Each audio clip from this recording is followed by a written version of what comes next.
1 फरवरी 2022 को भारत की finance minister Nirmala Sitharaman ने पार्लियामेंट में फाइनेंशियल ईयर 2022 और 23 का बजट पेश किया।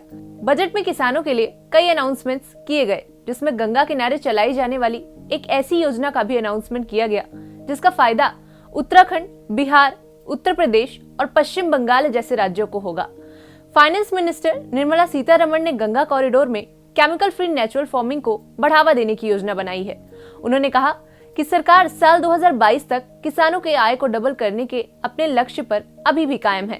अर्निंग बढ़ाने और खेती की हालत सुधारने के लिए किसानों को drone technique, chemical free natural farming, public private partnership को बढ़ावा दिया जाएगा।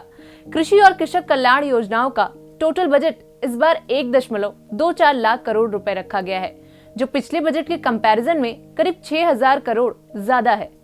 स्टेट्स को एग्रीकल्चरल यूनिवर्सिटीज का सिलेबस मॉडिफाई करने के लिए इनकरेज किया जाएगा, जिससे नेचुरल, जीरो बजट और ऑर्गेनिक फार्मिंग के साथ मॉडर्न दौर की खेती की जरूरतों को पूरा किया जा सके, जिसके तहत फर्स्ट स्टेप में गंगा कॉरिडोर में नेचुरल फार्मिंग को बढ़ावा दिया जाएगा।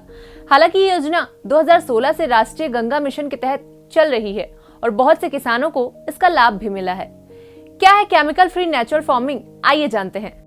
नेचुरल फार्मिंग कृषि का एक पुराना मेथड है जो कि भूमि के नेचुरल फॉर्म को बनाए रखता है। नेचुरल फार्मिंग में केमिकल इंसेक्टिसाइड का यूज नहीं किया जाता है, बल्कि जो तत्व नेचर में पाए जाते हैं उन्हीं को खेती में इंसेक्टिसाइड के रूप में लिया जाता है। नेचुरल फार्मिंग में इंसेक्टिसाइड के रूप में गोबर की खाद, कंपोस्ट, बैक्टीरियल खाद, फसल अवशेष जैसी चीजों का यूज किया जाता है, जो कि मिट्टी की फर्टिलिटी और एनवायरमेंटल हेल्थ को बढ़ाने और ग्रीन हाउस गैस एमिशन को कम करने जैसी कई और फायदे देते हुए किसानों की इनकम बढ़ाने में सहायक हैं। अब आपके मन में एक सवाल जरूर उठ रहा होगा कि आज जहां जमाना हर क्षेत्र में आगे बढ़ रहा है, ऐसे में नेचुरल फार्मिंग जैसे पुराने मेथड की क्या जरूरत पड़ गई? आइए आपको इस सवाल का भी जवाब दिए देते हैं। केमिकल फार्मिंग से प्रकृति और इंसानों के स्वास्थ्य में काफी गिरावट आई है। साथ ही भूमि के नेचुरल फॉर्म में भी चेंजेस हो रहे हैं, जो काफी नुकसान भरे हो सकते हैं। केमिकल फार्मिंग से किसानों की लागत में वृद्धि हो रही है। किसानों की पैदावार का आधा हिस्सा उनके फर्टिलाइजर और इंसेक्टिसाइड में ही चला जाता है। अगर किसान खेती में ज्यादा फायदा कमाना चाहते हैं तो उसे नेचुरल फार्मिंग की ओर बढ़ना चाहिए।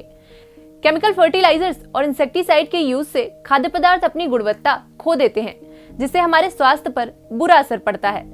साथ ही इसके यूज से मिट्टी की फर्टिलिटी कम हो जाती है, जिससे मिट्टी के न्यूट्रिएंट्स का संतुलन बिगड़ जाता है। सॉइल हेल्थ बनाए रखने के लिए नेचुरल फार्मिंग आवश्यक है। नेचुरल फार्मिंग के 4 सिद्धांत हैं। पहला, खेतों में कोई जुताई नहीं करना, यानी ना तो उनमें जुताई करना और ना ही मिट्टी पलटना। दूसरा, किसी भी तरह की तैयार खाद या केमिकल फर्टिलाइजर का यूज ना किया जाए। तीसरा, निराई गुड़ाई ना की जाए, ना तो हलों से ना हर्बिसाइड के यूज से। चौथा और आखिरी, केमिकल पर बिल्कुल निर्भर न रहा जाए। क्या है नेचुरल फार्मिंग के फायदे, आइए ये भी जान लेते हैं। केमिकल फर्टिलाइजर पर निर्भरता कम होने से लागत में कमी आती है, फसलों की प्रोडक्टिविटी में वृद्धि होती है, बाजार में ऑर्गेनिक प्रोडक्ट की मांग बढ़ने से किसानों की आय में भी वृद्धि होती है, ऑर्गेनिक मैन्योर यूज करने से भूमि की क्वालिटी में सुधार आता है, साथ ही भूमि की वाटर होल्डिंग कैपेसिटी में वृद्धि होती है। नेचुरल फार्मिंग के पक्ष में इस बजट पर आपकी क्या राय है, हमें कमेंट बॉक्स में जरूर बताएं और ऐसी ही तमाम खबरों के लिए देखते रहें बातें यूपी की।